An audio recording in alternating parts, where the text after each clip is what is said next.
Assalamualaikum warahmatullahi wabarakatuh. Salam pembelajar.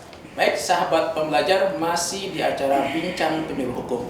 Dan pada sesi kedua ini kita akan membicarakan tema tentang KDRT atau PKDRT, kekerasan dalam rumah tangga, bersama narasumber kita dari Penyuluh Hukum Badan Pembinaan Hukum Nasional. Dan kali ini narasumber kita yaitu yang pertama yaitu Ibu Leni Andrianita.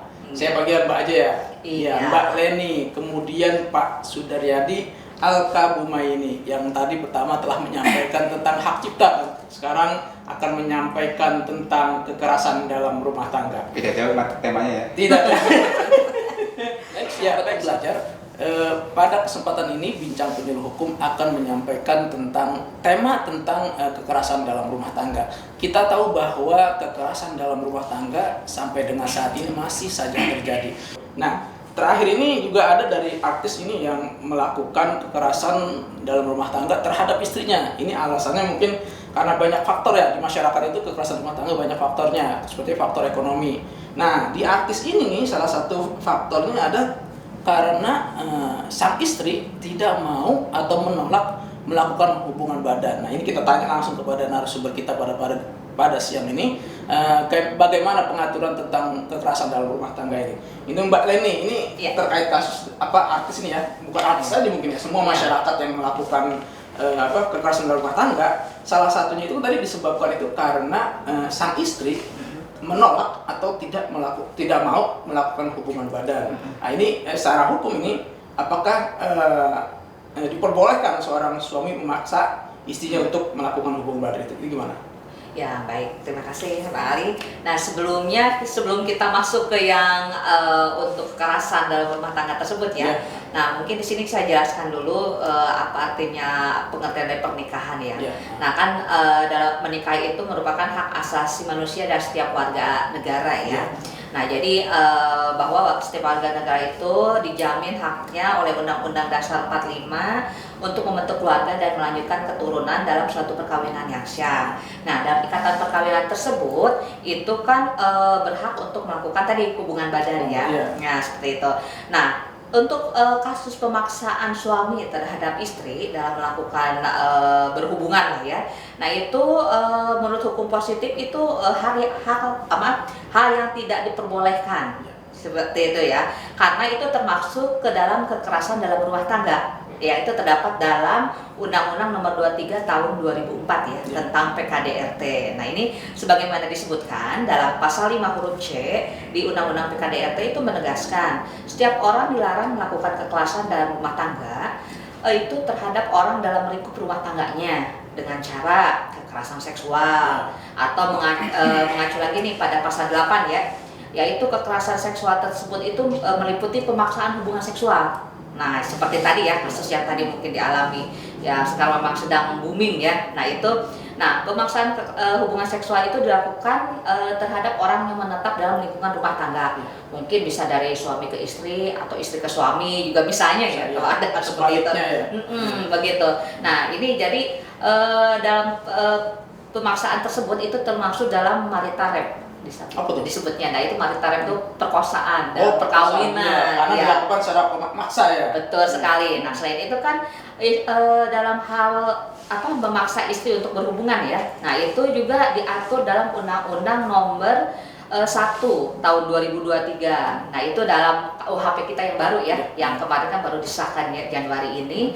Itu menyebutkan perbuatan memaksa istri untuk melakukan hubungan badan itu disebutkan perkosaan. Gitu kan. Nah, itu ancaman pidananya itu bisa diancam 12 tahun penjara. Ancamannya? Iya, ancamannya 12 tahun penjara. Sebagaimana kalau ancaman hukuman pidananya itu sama ya dengan yang di Undang-Undang PKDRT itu 12 tahun penjara dan dengan denda itu paling banyak 36 juta rupiah. Seperti itu. Nah, jadi jangan sampai ya mengalami seperti itu. Nah, seperti itu Pak. Iya, jadi sahabat pembelajar, jadi kaitannya dengan walaupun istri sendiri ketika suami melakukan pemaksaan hubungan seksual terhadap istrinya, itu ada ancaman pidananya. Itu udah diatur di dalam, baik di dalam undang-undang ADRT maupun KUHP kita yang baru ya. Ya, dan undang-undang perkawinan juga ya. Undang-undang perkawinan juga ya.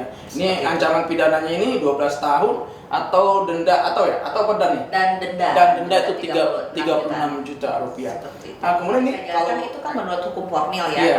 Nah, hukum untuk seperti KUHP ya, Iya. hukum. Nah, mungkin di sini dalam menurut hukum Islamnya mungkin ya. Nah, itu mungkin bisa dengan Pak Yani mungkin menurut hukum Islamnya bagaimana? Tadi yang saya jelaskan kan ya, secara hukum formilnya ya. ya, Seperti itu. Baik, makasih Bang Ali, Mbak Leni. Iya. Tadi sudah dijelaskan secara hukum formilnya mengenai pemaksaan hubungan seksual ya, terhadap istrinya. Ya, saya mencoba melihat dari sisi konsep Islam mengenai hal ini. Memang di dalam konsep Islam itu hubungan suami istri, melakukan hubungan suami istri, konsepnya di sini memang jadi ibadah. Terus kemudian ada di ayat lain juga bahwa laki-laki itu sebagai pemimpin dari wanita, Ar-rijalu qawwamuna 'alan nisa, gitu kan. Jadi di situ termasuk juga mengenai dalam hal hubungan antara suami dan istri.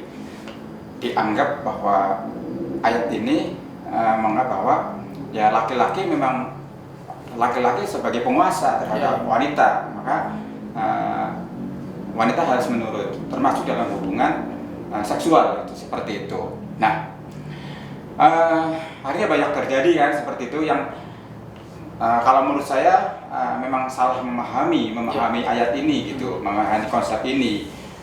Yang dipahami adalah bahwa laki-laki perempuan pokoknya harus nurut, tidak boleh menolak ajakan hubungan suami istri. Bahkan ada kalau nggak salah hadis atau apa, dia akan dilaknat, kalau menolak akan dilaknat sampai subuh gitu kan, sampai subuh. Ya pernah dengar Pak Ali ya? Pernah dengar.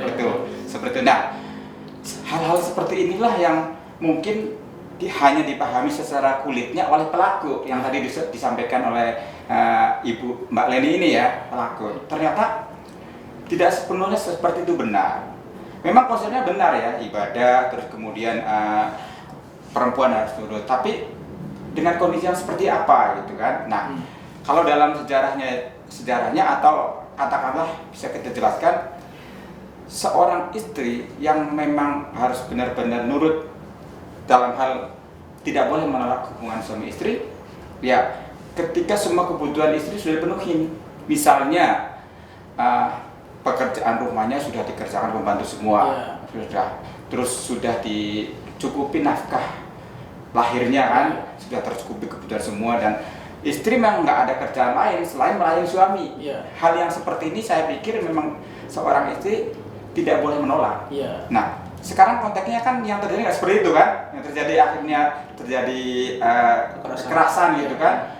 Sekarang kita lihat kan istri-istri sekarang kan mereka sibuk cari uang, membantu suaminya kan, terus ngurus anak, ngurus rumah dan sebagainya. Kalau kondisi seperti ini tidak bisa diterapkan bahwa seorang istri wajib tidak boleh menolak. Nah, hal seperti ini juga harus diketahui oleh suami-suami bahwa kondisi capek, kondisi sibuk dan sebagainya, istri tidak sepenuhnya harus menuruti keinginan suami untuk melakukan hubungan seksual seperti itu. Kan bisa jadi moodnya akan berbeda gitu. Seperti itu. Kembali tadi tuh, kalau memang semua kebutuhan itu terpenuhi, istri katakanlah tinggal ongkang-ongkang, ya itu nggak ada alasan untuk menolak gitu ya. Tapi kalau masih kerja, ngantar anak sekolah, jemput, cari uang juga, ngurus rumah, kan sangat capek sekali ya itu. Nah, ada lagi sebenarnya di surat An-Nisa yang dikuatkan ya, bahwa sebenarnya kita diperintahkan antara suami istri itu harus dipergauli secara ma'ruf. Itu di ayat 19 itu. Dan bergaulah dengan mereka secara ma'ruf. Mereka itu maksudnya istri.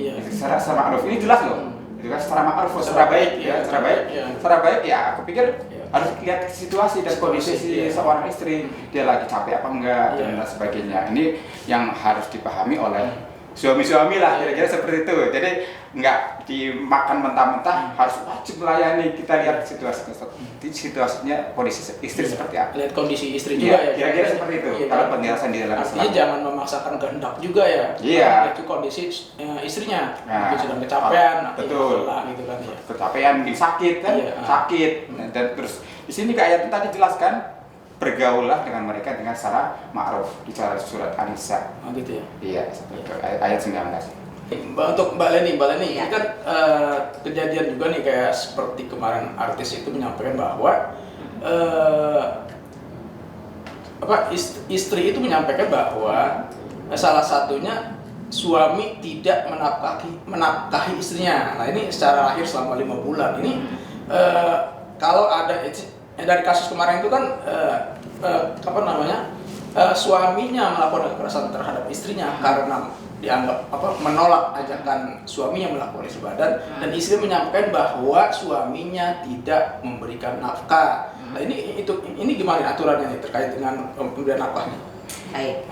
Nah ini mungkin kalau tidak menafkahi dari awal kan tidak mungkin ya, kali ya, pasti kan menafkahi dari awal, tapi mungkin kesini-sini mungkin tidak ya, seperti tadi mungkin setelah 5 bulan. Nah kalau di sini dalam Undang-Undang Nomor 1 Tahun 74 ya, Undang-Undang Perkawinan, itu kalau misalnya suami tidak, istilahnya dalam 5 bulan tadi ya, tidak menafkahi istrinya secara lahir lah ya, nah itu dalam PKDAT pun, nah itu kan memang kewajiban suami itu untuk menjaga seorang istri, dan juga untuk istilahnya di sini memberikan segala keperluan hidup berumah tangga sekemampuannya dia. Suami ya seperti itu. Nah kalaupun misalnya tidak terjadi seperti itu dan dalam kurun waktu di sini 5 bulan, nah itu si istri bisa menyampaikan gugatan nafkah. Kalau yang misalnya beragama Islam, itu bisa ke pengadilan agama berdasarkan domisilinya ya. Nah tapi kalau di luar Muslim itu bisa menyampaikan ke pengadilan negeri. Nah apa gunanya gugatan nafkah? Itu gunanya kalau gugatan nafkah itu tidak harus istilahnya menggugat cerai, tidak harus terjadi perceraian. Betul, ya. Nah makanya bisa terjadi gugatan nafkah ini. Nah makanya kan banyak hakim yang istilahnya menyarankan untuk istilahnya supaya tidak terjadi perceraian, ya gugatan nafkah aja gitu. Karena ini kan udah termasuk ke penelantaran dalam rumah tangga tadi ya, KDRT gitu kan, dalam ya jangankan 5 bulan, 1 bulan atau seminggu pun kalau misalnya istrinya tidak bekerja, ya udah termasuk penelantaran ya, seperti itu.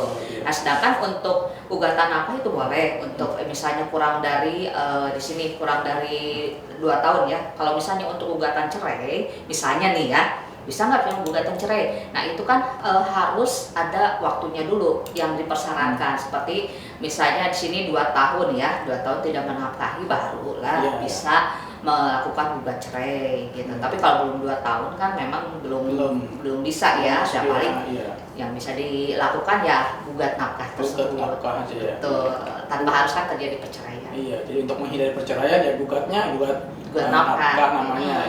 Ya, karena kan udah termasuk ke penelantaran dalam rumah tangga ya KDRT tadi. Kemudian kalau secara Islam ini kaitannya sekian ya Pak dari ini.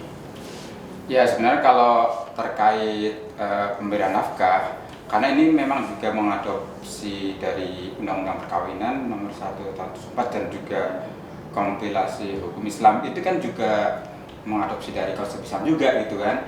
Jadi memang betul yang disampaikan Mbak Leni. Saya mungkin hanya sedikit menambahkan bahwa memang masalah penelantaran rumah tangga terkait nafkah tadi ya memang tidak ada ukuran berapa bulan ya. Kalau mungkin sehari suami istrinya nggak punya uang sama sekali, bisa jadi ya itu sudah penelantaran gitu kan. Nggak sampai juga 5 bulan gitu misalnya itu. Nah kemudian terkait dengan nafkah yang lain juga, kalau misalkan dikaitkan dengan kasus-kasus yang tadi, istilahnya kita lihat yang tentang kewajiban antara suami dan istri itu kan. Jadi kalau kewajiban suami memang memberikan nafkah lahir dan batin kan kita dalam kompilasi urusan dan seorang suami istri juga harus berbakti ya, memberikan nafkah lahir dan batin. Nah, kemudian kan di ayat berikutnya di kompilasi tersebut kan apabila tidak melakukan tersebut yang kemudian yang dinamakan nusus ya, pernah dengar ya nusus ya? Nusus. Cuma nusus. Nah, sebenarnya boleh istilahnya apa ya? Nusus itu boleh cuma dengan alasan yang sah seperti apa? Misalnya